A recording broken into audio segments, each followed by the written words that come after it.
Esto es Cultura Fronteriza. Comenzamos.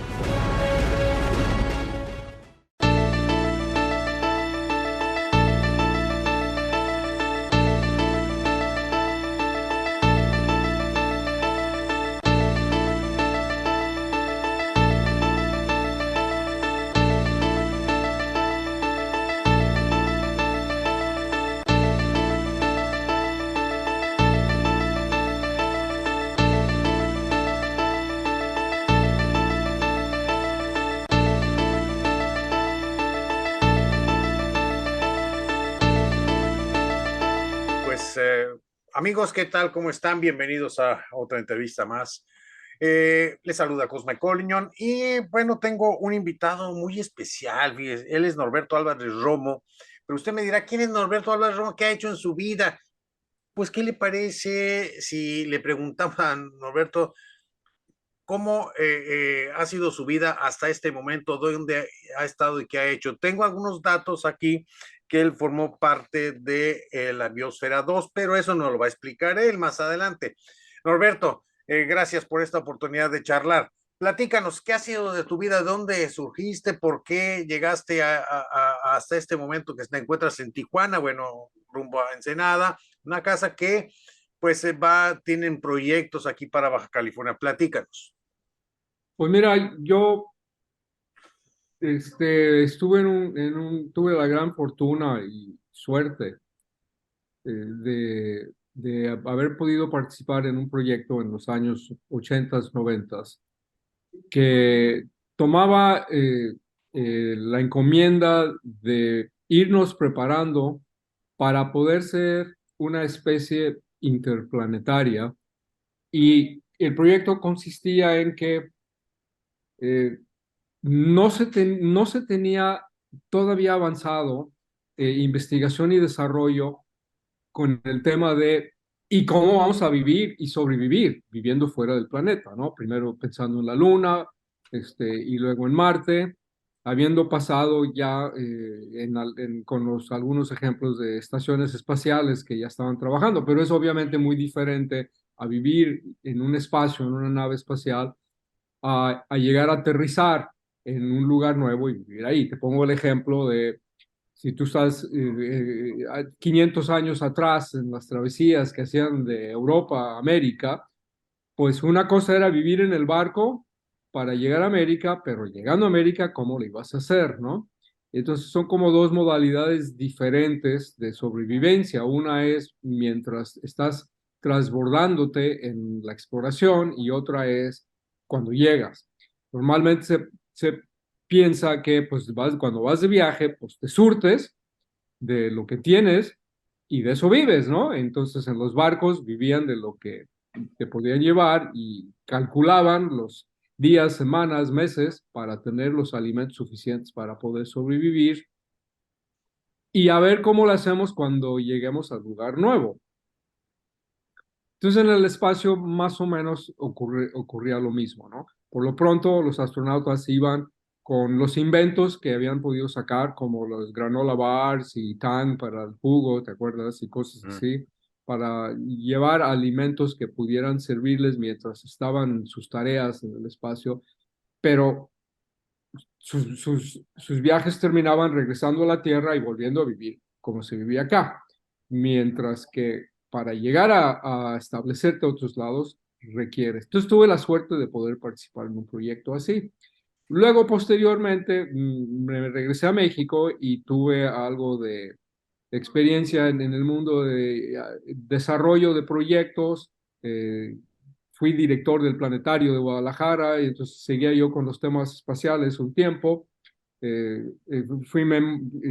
Encontré gente muy afín y se armó lo que se llama la Sociedad Espacial Mexicana y he estado con ellos desde casi 20 años haciendo cosas. Fuimos promulgadores de la Agencia Espacial Mexicana en aquellos años, que sí se logró. No tuve yo muchas cosas que hacer con ellos hasta 2016 que participé con Elon Musk en el Congreso Astronáutico Internacional que tuvo lugar en Guadalajara, que es donde yo estaba viviendo, porque había estado yo en temas ambientales y de desarrollo en Guadalajara, y surgió otra vez el tema de cómo vamos a vivir en Marte, porque el asunto del transporte lo planteó Elon ahí en 2016, que ya para el 2030 iba a estar resuelto. ¿Y qué sigue una vez que llegas, verdad? Entonces se revivió este tema y en eso he estado haciendo algunos planteamientos para diferentes oportunidades que se han dado. Y desde que estaba yo en Biosfera 2, donde al final fui vicepresidente de control de emisión, me tocó a mí ya estar planeando de que qué seguía después de la demostración con 8 seres humanos 2 años que hicimos, ¿verdad? Lo que aprendimos ahí, los problemas que surgieron, la solución de esos problemas y luego lo que sigue. El proyecto en sí tomó otro rumbo, decidieron incorporarlo a la investigación científica ecológica muy específica y el trabajo de sistemas ecológicos cerrados para sostener vida humana se pulverizó en diferentes proyectos a nivel mundial, estudiando pedazos muy pequeños, ¿no? Que llaman como bases análogas para asentamientos en la Luna o Marte, pero haciéndolo en la Tierra, que es lo que habíamos iniciado.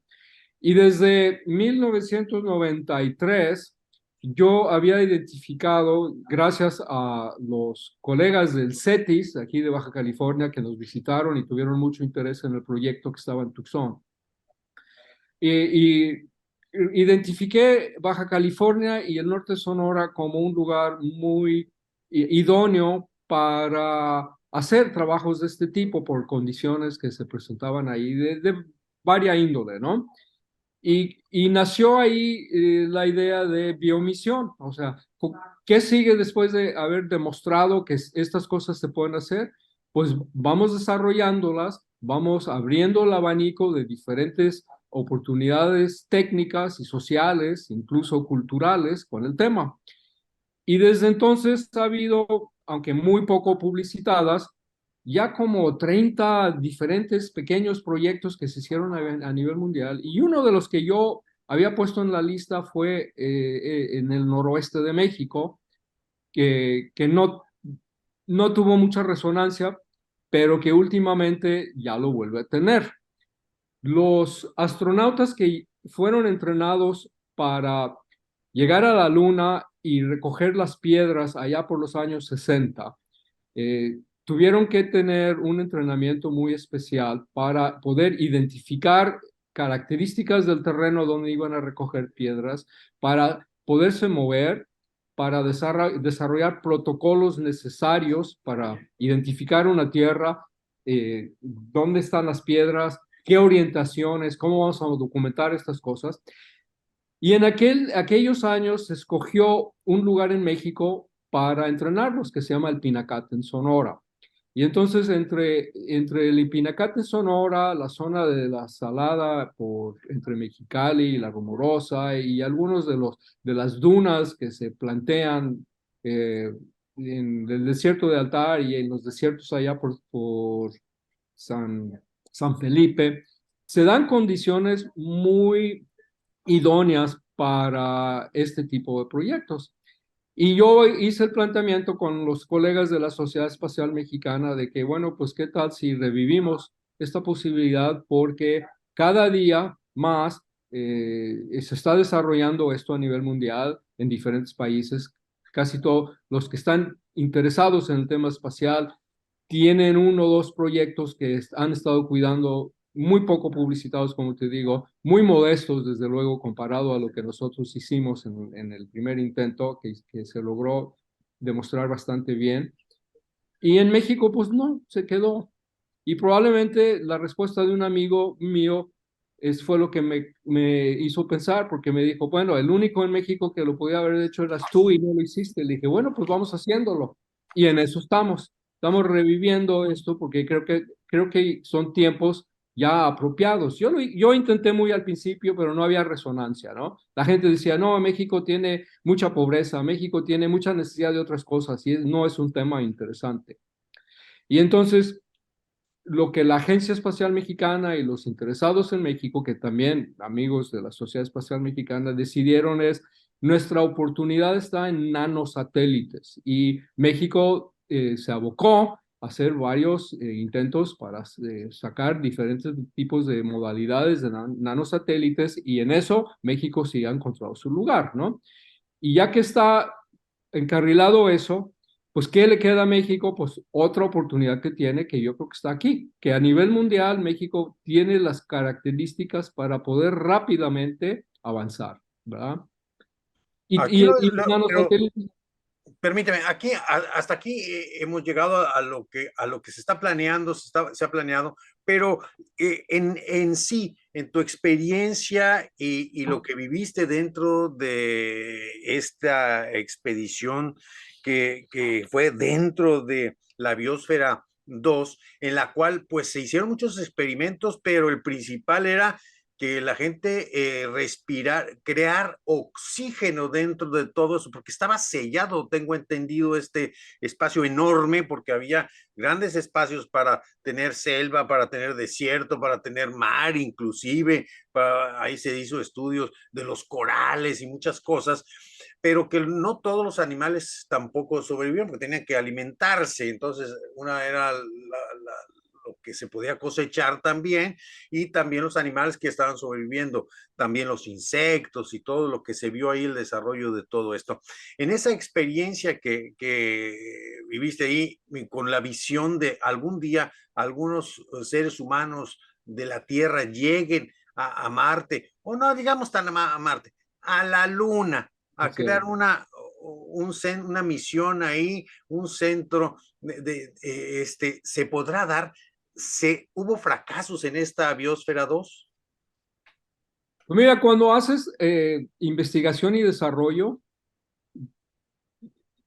no puedes hablar de fracasos porque un fracaso lo que hace es te termina lo que estabas haciendo. Incluso si estás haciendo cohetería y se te explota el cohete, eso no necesariamente es un fracaso porque no vas a terminar de desarrollar cohetes. Lo que haces es aprendes de las condiciones de algún intento fallido que tuviste, lo arreglas y sigues adelante. Como decía Elon Musk mismo, decía, si y después de 4 cohetes que me tronaron, si el quinto ya no funcionaba, pues entonces me la iba a pensar y el quinto le funcionó, ¿verdad? Pues nosotros tuvimos algunos problemas con el ejercicio que hicimos del arranque del primer año. No, esto nunca en la historia de la humanidad jamás se había hecho. Y entonces nosotros descubrimos los detalles que a nadie se le había ocurrido, porque nunca se había hecho, que podrían aparecer y los atendimos. De modo que con la misión 1 que nosotros hicimos como la misión demostrativa de qué es lo que se puede hacer, ya el arranque de la misión 2, que era ya de largo plazo, la misión 2 lo habíamos calculado ya para 100 años, la 1 era demostrarlo 2 años y ver cómo está, es como calentar tu coche en la mañana antes de irte, ¿no? Y una vez que ya ves que cómo están las cosas, qué le tienes que hacer, echar agua, que el aceite y todo, pues eso es el arranque. Ya cuando ya tienes listo, pues ya te vas a tu viaje. Bueno, muy parecido es esto, ¿no? Y una de las cosas que descubrimos fue que el oxígeno sí se producía porque había fotosíntesis suficiente de las plantas, las hojas verdes que con la luz del sol producen oxígeno en fotosíntesis funcionó. Lo que empezamos a ver es que había oxígeno que estaba desapareciendo. Entonces alguien nos dijo, no, pues si se está desapareciendo es que tienen una fuga. No, le digo, si tuviéramos una fuga, el oxígeno de afuera entraría y no veríamos que desaparece. Esto está desapareciendo porque el sistema está cerrado. Y después de varios meses de investigación muy meticulosa en diferentes rubros y hipótesis que había, descubrimos que la causa principal era que el concreto que habíamos usado para construir el sistema estaba absorbiendo oxígeno. No nos salían las cuentas de balance de material, de oxígeno, hasta que ya vimos que el concreto seguía haciendo actividad reactiva química con la atmósfera. Y esto ocurre en la vida real, pero no nos damos cuenta porque el impacto es tan pequeño que no nos afecta. Una vez descubriendo eso, la parte del oxígeno se resolvió. Ya identificamos cuál era el problema. Se inyectaron 10 toneladas de oxígeno que teníamos para reponer lo que se había perdido, y cuando terminamos la demostración ya se tenía la solución y era una cubierta de cristales de litio, curiosamente, que está muy de moda, cristales de litio que te sellan los poros del concreto, y ya el concreto deja de tener esa reacción de absorber de la atmósfera, ¿no? Eso se resolvió. Lo otro era algunos temas de alimentos. Cuando, igual como decimos, en un barco, tú te subes al barco, pues subes tus alimentos que vas a necesitar. Entonces, cuando arrancamos el proyecto, nosotros durante año y medio antes ya estábamos produciendo alimentos que estábamos guardando ahí. Y cuando se cierra esto, estamos viendo de que al año la cantidad de producción de alimentos no era la misma que habíamos tenido del año anterior que estábamos haciendo, porque nos tocó un año niño, y como quienes entienden el fenómeno del niño, cuando es un año niño hay más cubierta de nubes, porque hay más lluvia, y por ende en un proyecto como el nuestro menos fotosíntesis porque hay menos cantidad de rayos solares. Y entonces eso ocasionó que no produjeran igual y tuviéramos que modificar ellos mismos adentro algunos de los sistemas de producción de alimentos. Sobre todo nos fuimos por productos más acuáticos, que podíamos hacer en el sótano con luces artificiales que teníamos, incrementar eso. Y entonces tuvieron que valerse de comer de las reservas con las que habíamos entrado. Y el segundo año ya se repuso bien. Esto se vio, por ejemplo, en el peso de los cuerpos de los que estaban adentro. Así fue bajando el peso y se establecieron a un peso menor grasa. De hecho, en palabras del médico que estaba a bordo, estamos más sanos ahora porque nuestra relación de volumen y masa del cuerpo está en un nivel más sano. Entonces, esa parte de salud nunca fue un problema ahí. Y entonces lo que hicimos fue descontar la cantidad de lo que se comieron de la despensa, por decir así, y sí reportar que produjeron en total menos alimentos de los que consumieron, porque no solo el primer año fue un año niño, de manera muy extraordinaria, el segundo año también fue un año niño, ¿verdad? Y eso, por ejemplo, lo vimos también como una característica que nos podía ocurrir en Marte si por alguna razón las tormentas de arena o de polvo de Marte se hubieran hecho más de lo normal. Entonces hay que tomar el cálculo de que no siempre vas a contar con la misma cubierta de sol en un periodo como lo habías medido. O sea, hay que atender esto, ¿no? Y entonces, como parte de lo que ocurrió, planteé yo la posibilidad de cómo ir creciendo un asentamiento humano cerrado que está funcionando, cómo ir creciendo para que pueda producir más.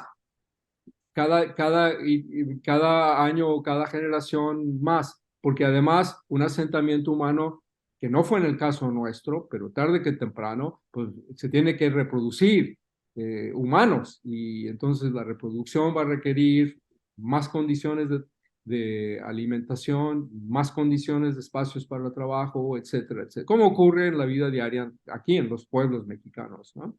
Entonces ese tema yo lo llamé biomisión, y biomisión es la manera de atender este margen adicional de cómo ir acrecentando la posibilidad de la sustentabilidad de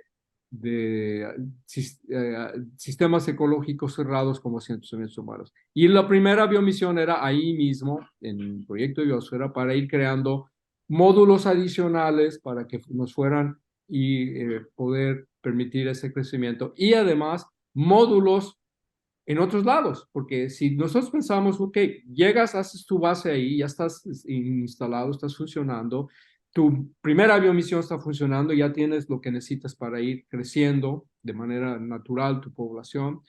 ¿Qué más? Pues vas a querer hacer bases nuevas. Y entonces, en esa estrategia o protocolos para bases nuevas, que es biomisión, es ya hacer unidades exploradoras a partir de tu base y hacer estaciones nuevas a partir de que encuentras condiciones favorables para hacer esto. Y luego estas estaciones nuevas, fortalecerlas para que ya puedan ser asentamientos humanos ya permanentes para seres humanos y a su vez tener su propio proyecto de biomisión y extenderse, ¿no? En la humanidad nosotros hemos tenido muchos ejemplos para estas cosas. Lo más interesante que yo podría decirles ha sido cómo los griegos hicieron las colonizaciones de las islas en el mar Egeo de manera muy parecida a esta estrategia que te acabo de decir. Llegaban, establecían una isla, llegaba un momento en que la isla era insuficiente para la carga de crecimiento de humanos ahí, y entonces se hacía el fenómeno de sacar un equipo exploratorio a otras islas y desde la isla madre se daban proyectos para ir haciendo nuevos asentamientos y a lo largo de cientos de años los griegos crearon todo el alcance de la cultura griega. Bueno, es muy parecido a cómo nosotros planteamos va a ser el crecer en Marte. Entonces, no estamos metidos necesariamente en el tema de los cohetes y el transporte, eso lo manejan tecnologías y economías diferentes a las nuestras. Donde los mexicanos tenemos una gran oportunidad de trabajar es en esto otro, cómo hacer que los migrantes puedan sobrevivir, o sea, migrantes astronautas como migrantes que llegan al país. Hay toda una manera de entender los protocolos de la sobrevivencia de quienes exploran al aventurarse, a ir a otros espacios y cómo sobrevivir. De ahí creo que es un muy buen momento, ¿no? Y entonces, hemos encontrado amigos en la zona del noroeste con quienes tiene resonancia, que oye, sí, es una oportunidad muy buena. Y con esto de que viene el nearshoring para acá, eleva también el entusiasmo de actividades científicas, tecnológicas y nos muestra como gentes que pueden estar trabajando a la altura de las ideas del mundo, del planeta, ¿verdad? Y entonces eso yo creo que es el tiempo, es el momento en que a una idea ya le llegó su tiempo para esta parte del país. Ahora, a mí me sorprende todo esto y siempre me estoy imaginando cosas extraordinarias, futuristas, ¿no? Como ciencia ficción casi, ¿no? De que deben establecer una colonia en la Luna o en Marte, ¿no? O sea, con sus diferentes vehículos y moviéndose de una colonia a otra ahí, estableciendo esto. Pero sin embargo, vemos que, por ejemplo, yo tengo, siempre alguien me recuerda que hacemos mucho al exterior y poco al interior. Hablando, hace muchos años, no sé, había la cuestión de ficción de crear una colonia en el fondo del mar, por ejemplo, ¿sí? Y de ahí establecer también colonias de humanos en el interior del mar, etcétera. Pero que las presiones y eso, total, que me dijeron un montón de cosas que, bueno, pues está bien, no lo han hecho. Se investiga mucho hacia el exterior, pero poco al interior. Entonces, esa es otra forma también de este trabajo de las biomisiones. Podría ser también una biomisión hacia a estudiar en los fondos del mar y qué beneficios tendría porque en esta biosfera 2 se vio también el asunto de los corales, ¿sí? Cómo se desarrollaban, tenían hasta peces ahí, tilapia, creo que tenía uno de los especies que tenían y otras japonesas y no sé cuánta cosa. Entonces, ahí se va viendo qué posibilidades hay de supervivencia en una zona totalmente aislada. ¿Sí? O sea, crear todo una especie. Entonces, esta misión, yo creo que para mí me sorprendió mucho cuando estuve leyendo al caso y sobre todo que yo digo, bueno, en Estados Unidos participó después la Universidad de Columbia de Nueva York y luego después la de Arizona, que retomó estas instalaciones. Pero yo digo, ¿por qué en México es poco, fuera de la Ciudad de México, de la UNAM, Fuera de eso, son pocos los centros de investigación a ese grado. ¿Por qué? En primer lugar, es la pregunta, ¿por qué y cómo participarían en este proyecto que estás platicándonos las universidades locales? Fíjate que eso es una observación, un comentario muy interesante, muy atinado, ¿no? Nosotros, cuando nos decían, oigan, ustedes lo que hacen parece ciencia ficción, y les dijimos, pues sí, cierto, sí parece ciencia ficción, pero es ciencia sin la ficción. Sí parece ciencia ficción, pero es ciencia sin la ficción. Y entonces ya les empezaba a caer el 20. Las universidades tienen el problema de que su enfoque es de especialización de carreras. Es muy importante en la ciencia dividir los problemas para resolverlos de uno por uno, y ese es el acercamiento reduccionista. Entonces, el modelo conceptual que rige en el sistema educativo así es reduccionista, que es la base de la ciencia y la especialización. El problema viene cuando tienen que trabajar juntos las diferentes carreras que no están preparados para eso. Y entonces es una de las razones por las que no hacen estas cosas. En un lugar como México, donde hay una masa crítica muy alta de gente, pues te puedes imaginar de que con tantos millones de habitantes que viven ahí, pues tarde que temprano se van a juntar dos o tres que piensan diferente y son de carreras diferentes, y entonces les va a hacer clic. Tienen la presión de la densidad y el volumen de la gente profesional que hay ahí. Afuera de eso no se da o casi no se da.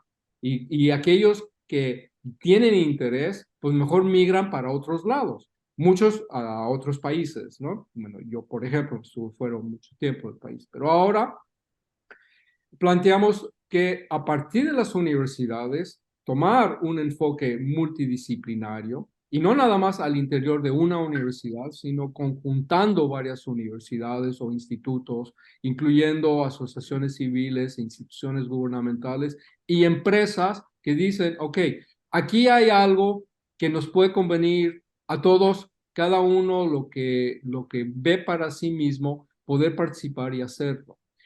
Y por esto la Canaco, la Cámara Nacional de Comercio, nos ha invitado en esta semana que del 4 al 10 de octubre cada año se celebra marcado por la ONU, la Semana Mundial del Espacio, que hablemos de este tema, porque el tema de este año, cada año la semana tiene un lema. El lema del año pasado fue la sustentabilidad en el espacio. Este año es el emprendimiento. Mi plática, que va a ser el martes a las 10 de la mañana, entrada gratuita, por cierto, para que nos puedas acompañar y a quienes de tu audiencia quieran. Vamos a platicar sobre cómo irnos de la sustentabilidad ya al emprendimiento, a irlo trabajando. Y aquí, pues aquí está lo interesante, que después de haber estado yo en ese proyecto, trabajé desarrollo de conceptualizaciones de proyectos en México, que tienen que ver con cómo organizas el emprendimiento para proyectos, y eso es lo que vamos a plantear para aquí en Baja California. Con que 2 universidades le entren, 3 sería bueno, 5 ya sería lo que podríamos funcionar, o instituciones. Se hace un grupo multidisciplinario, interinstitucional, lo suficiente, con diferentes valores, diferentes enfoques, algunos empresariales, otros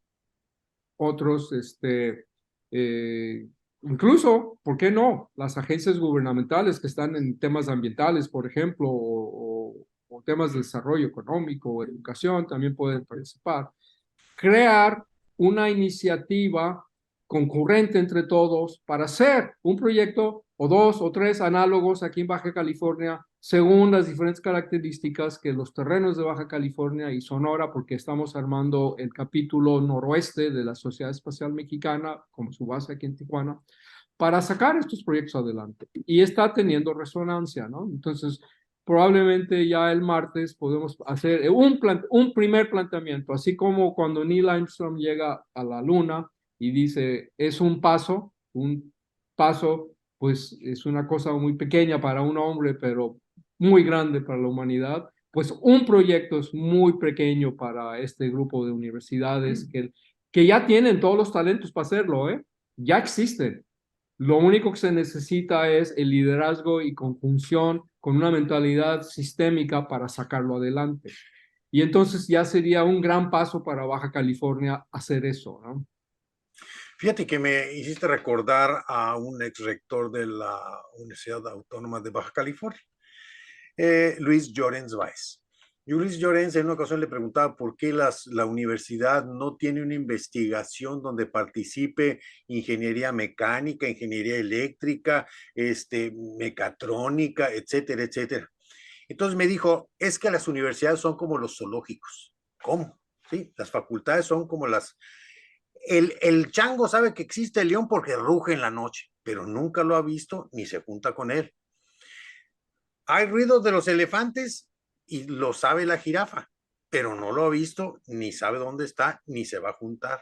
O sea que son núcleos aislados y jamás tienen un proyecto en común en las universidades. Entonces, porque hay celos y hay muchas cosas, ¿no? Ellos quieren recibir el patrocinio para una investigación, pero no involucran a las otras facultades. ¿Cómo lograr eso en un proyecto como lo que estás explicando, sin que haya esos celos y ese revanchismo que existe? Que me lo dijo, te digo, un rector. Bueno, pues por eso México se ha dormido tanto de estos años, ¿verdad? Habiendo tenido todo el talento ahí, no saberlo usar. Sí, por eso yo le preguntaba, oye, estamos en Mexicali o en cualquier lado, por ejemplo, en Mexicali tenemos sol 360 días del año y una alta temperatura.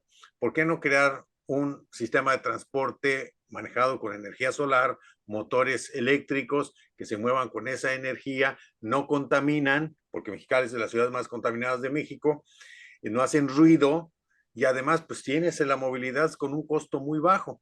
Y fue cuando me dijo eso. Lo que pasa es que en la universidad las facultades no se relacionan entre ellos, no hay un proyecto común. Y otra cosa, yo te puedo comentar, ahorita que estabas hablando de Sonora y Baja California, hace 30 años se creó la reserva de la biosfera del Alto Golfo, ¿sí? Para Yo proteger a la estuve vaquita. presente ahí con Colosio cuando se creó, Bueno, estuve pues en el evento. recordarás tú que eso hace 30 años, Sí. ¿sí? ¿Sabes cuál? Yo preguntando, se cumplieron 30 años, yo preguntando a la gente, oiga, ¿quién maneja la biosfera? Pues el que maneja la biosfera no está. ¿Cómo que no está? Pues sí está, pero no puede hablar, porque no le dejan hablar. ¿Cómo que no le dejan hablar? No, no puede dar entrevistas. ¿Cómo? O sea, en 30 años no sabemos. Sí sabemos que se disminuyó la familia de la vaquita marina. Sí sabemos que la totuaba, gracias a la Universidad Autónoma, un profesor en Ensenada, pues los alevines los empezó a crear ahí y soltar en San Felipe. Y entonces se va repoblando. Pero fuera de eso, no sabemos nada de los resultados de la biosfera. ¿Me explico? No hay quien te diga nada a 30 años. Nadie sabe nada. Sí. ¿Cómo ves? ¿Me pasas un pañuelo, por favor? Oye, me están recordando que lo de la Canaco es a las 9, a partir de las 9 en A la las mañana 9. ya viene la recepción para que se inscriban a la Ah, clase. muy bien, para yo avisar aquí a todas las 9 de la mañana. Ah, ¿y ahí qué vas a presentar directamente? Me hablaban tú comentabas que hacer algo aquí en el noroeste de México. ¿Qué van a hacer? ¿Dónde lo van a hacer? ¿Y cuándo lo van a hacer? Mira, me pidieron que hiciera una presentación de mi experiencia, porque al parecer, aunque en Baja California había mucho seguimiento en aquellos años de lo que nosotros hicimos, ya hace 30 años de eso, y que esa memoria está muy diluida y que lo refrescara y para las generaciones nuevas plantear la experiencia de explicar los grados. Eso es lo que voy a hacer al principio, ¿no? Y como resultado de la experiencia, mi planteamiento que era para darle seguimiento al tema de biomisión, que por cierto, Colosio estaba muy de acuerdo y ya lo teníamos armado como parte del proyecto de país biomisión. Desgraciadamente, pues se cortó, se suspendió lo que estaba planteando, ¿no? Eh, pero yo creo que con el auge que ha habido últimamente de SpaceX como el vehículo transportador que ya tiene la meta para el 2030 llegar a Marte, el interés en la población en general ha estado a base de nada más las noticias que se dan y las redes sociales que lo platican, ya ha estado despertando otra vez con esta inquietud, ¿no? Y creo que de ese letargo, de ese olvido, México está despertando, pienso, ¿no? Y además, Baja California, aunado al fenómeno de nearshoring, por un lado, y de las presiones migratorias que llegan al territorio aquí, necesita madurar en su manera de pensarse una sociedad internacional.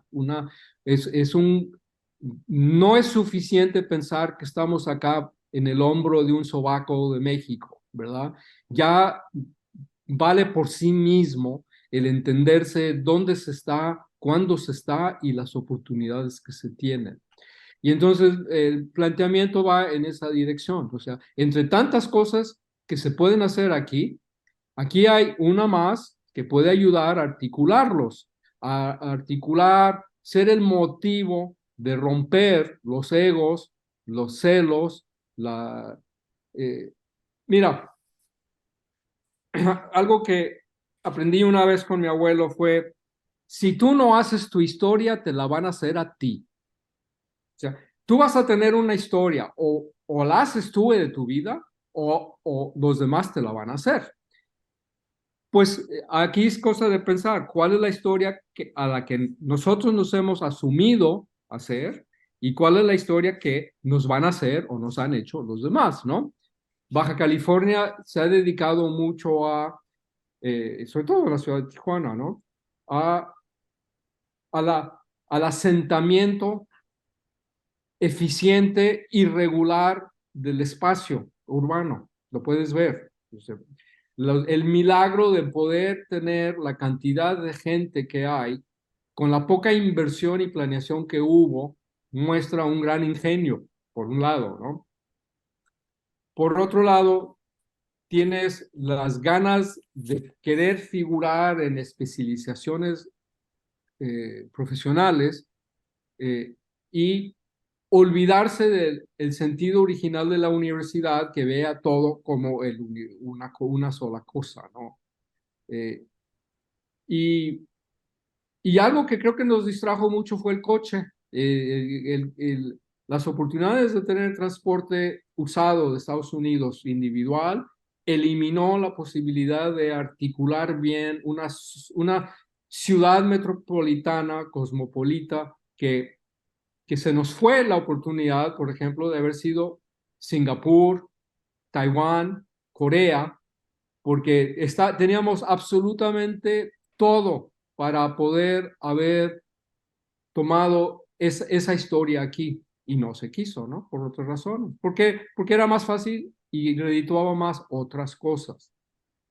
Yo creo que ya los tiempos ya son diferentes, entonces hay que pensarlo, ¿no? Nuestros hábitos y nuestras costumbres, nuestros egos, la manera en que nos pensamos, pues como que ya merecen despertar, ¿no? Porque si no, la historia nos la van a hacer otros, como se ve que se está haciendo.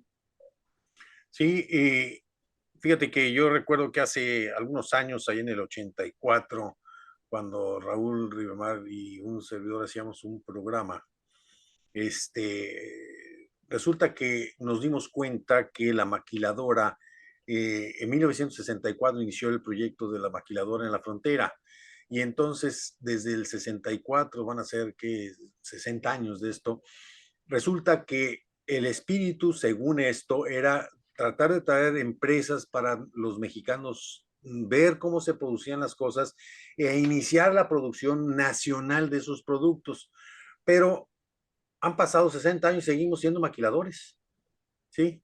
O sea, la industria nacional no se ha desarrollado, como tú lo acabas de mencionar, como una Corea que produce carros Kia o televisiones Samsung o cualquier otro instrumento que tú lo puedes ver, un teléfono, lo que sea. Y nosotros en México seguimos importando todo y creando todo para otros países, pero no producimos lo nuestro. Eso es una gravedad que lo vemos pero como que a la gente, no, a las autoridades no les interesa. Ahí te voy a poner un apunte nada más. Hace años en Tijuana, en el CETIS, el rector citó a rectores de todo el área Pacífico, y entonces estaba el rector de la Universidad de Nueva Delhi y me dice, le preguntaba yo, ¿cómo han salido adelante en tecnología y todo? Muy fácil. El Ministerio de Economía nos dijo, agarró una tablet, dijo, aquí hay una tablet, es Apple. Si alguna de las universidades me hace una de esas que cueste la mitad y tengan mayores aplicaciones, lo vamos a financiar para que sean ellos quienes empiecen la producción. Y así, entonces, todas las universidades empezaron a trabajar y trabajar y trabajar. En la actualidad, con el caso de la pandemia, pues Pfizer, ¿dónde producía sus vacunas? En la India. Y nosotros no producíamos nada. Ahí va Habiendo sido líderes en eso, habiendo sido líderes a mundiales en eso. Por eso.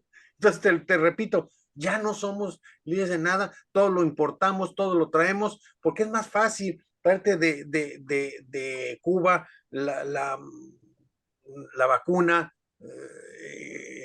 o traerte de China o de Rusia, que producirla.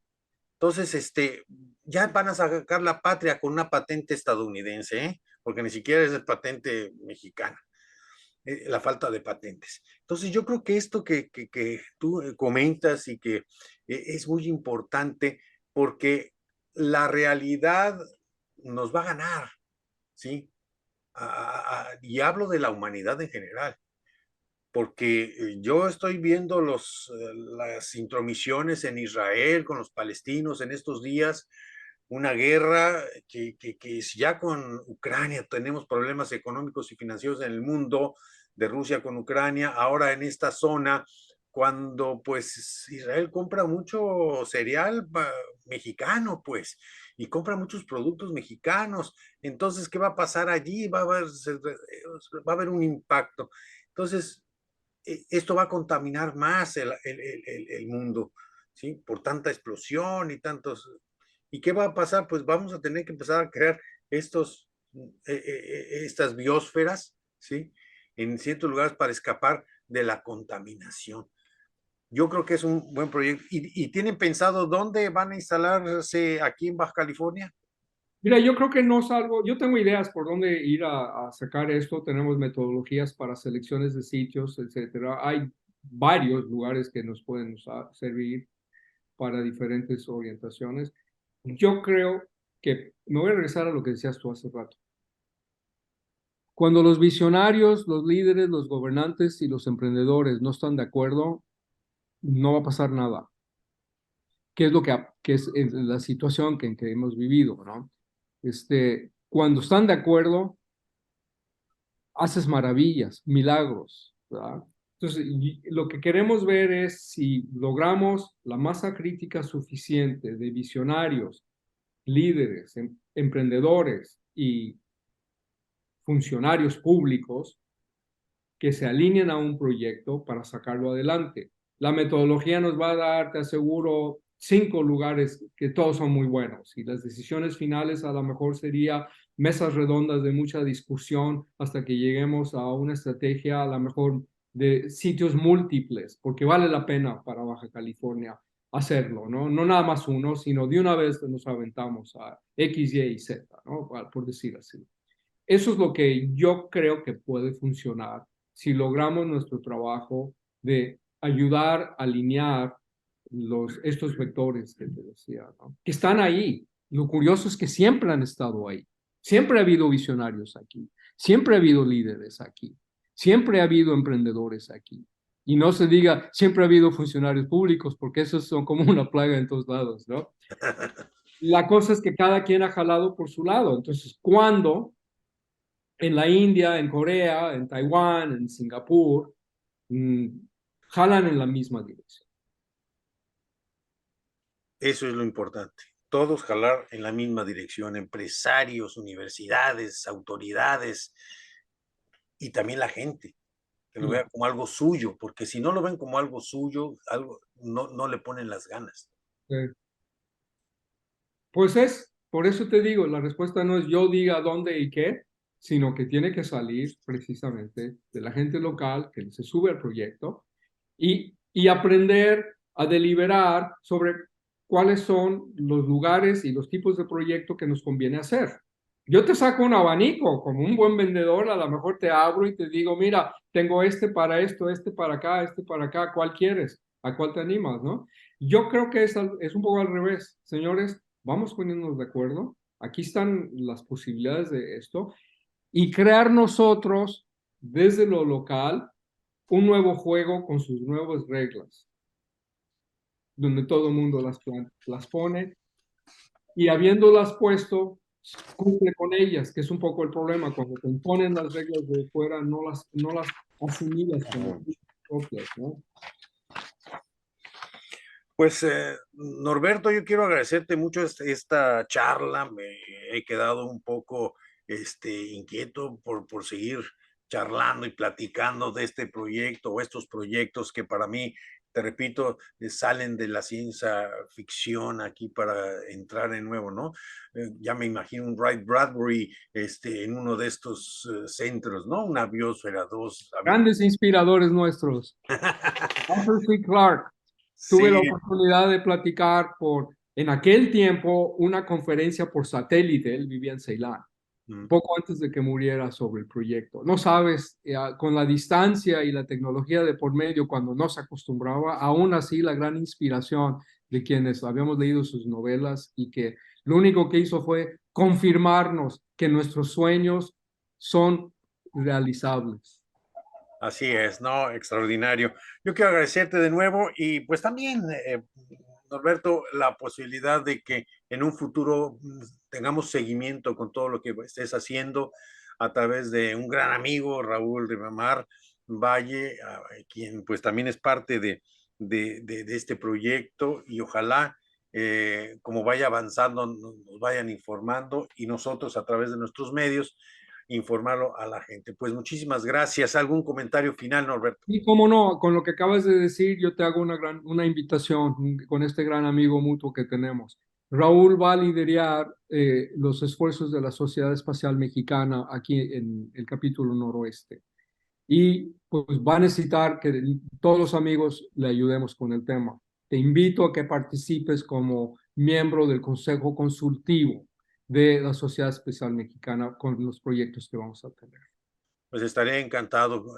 A Raúl, siempre desde que lo conocí, nos hemos apoyado mutuamente y la verdad que pues ya es una amistad de casi 40 años, desde 1984 que llegué yo a tierras tijuanenses, después de vivir en mi pueblo, Guadalajara, que lo dejé porque pues tiene que buscar unos nuevos horizontes. Y como dice el dicho, nadie es profeta en su tierra y así me pasó a mí. No fui profeta en Guadalajara, pero acá en el norte me he desarrollado extraordinariamente. Podemos hacer una nueva película, así como, ¿te acuerdas, La Sociedad de los Poetas? Ah, así es. Vamos a hacer la Sociedad de los Profetas Mexicanos en el exilio, ¿no? En el exilio, así es. Pero bueno, pues aquí estamos y nos ha dado mucho gusto el poder platicar. Y como te repito, pues estoy a tus órdenes, cualquier cosa. Gracias por este tiempo, por esta sabiduría y esto que poca gente conoce y hay que divulgar más todo lo que se hace por la ciencia y la supervivencia del género humano. Pues sí, y qué mejor que nosotros los comunicólogos, porque me asumo como también una de mis carreras de la comunicación, Sí, delites. para tomar, sí, y para tomar esa obligación de ética profesional, ¿no? Que tenemos en esta vida, ¿verdad? Pues encantado de haber estado contigo. Seguiremos platicando. Ahorita que terminemos la entrevista, ojalá pudiéramos seguir platicando y preparar lo que viene. Muy bien. Pues muchas gracias.